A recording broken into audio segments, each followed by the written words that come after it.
Čaute, čaute, čaute. Povedia, že sme šumnuté. Teraz sa budeme hniť, milí diváci, prepáčte mi. Ja mám záchvat smiechu trošku zo stresu, viete?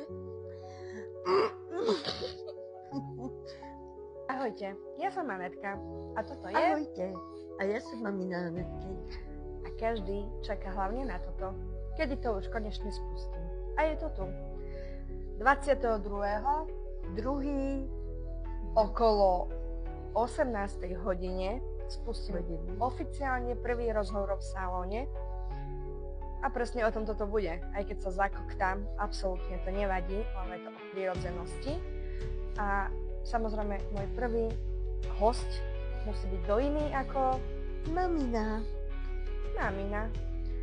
Prebereme jej detstvo, môžeme prebrať život.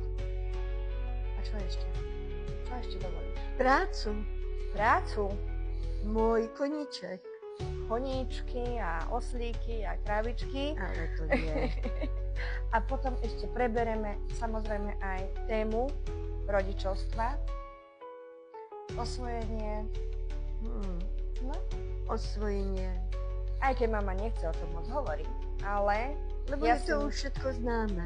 Je to všetko známe, ale treba stále o tom hovoriť. Lebo stále sú medzi nami mladí ľudia, ktorí nad tým váhajú, nevedia o tom a o takýchto témach musíme práve že hovoriť.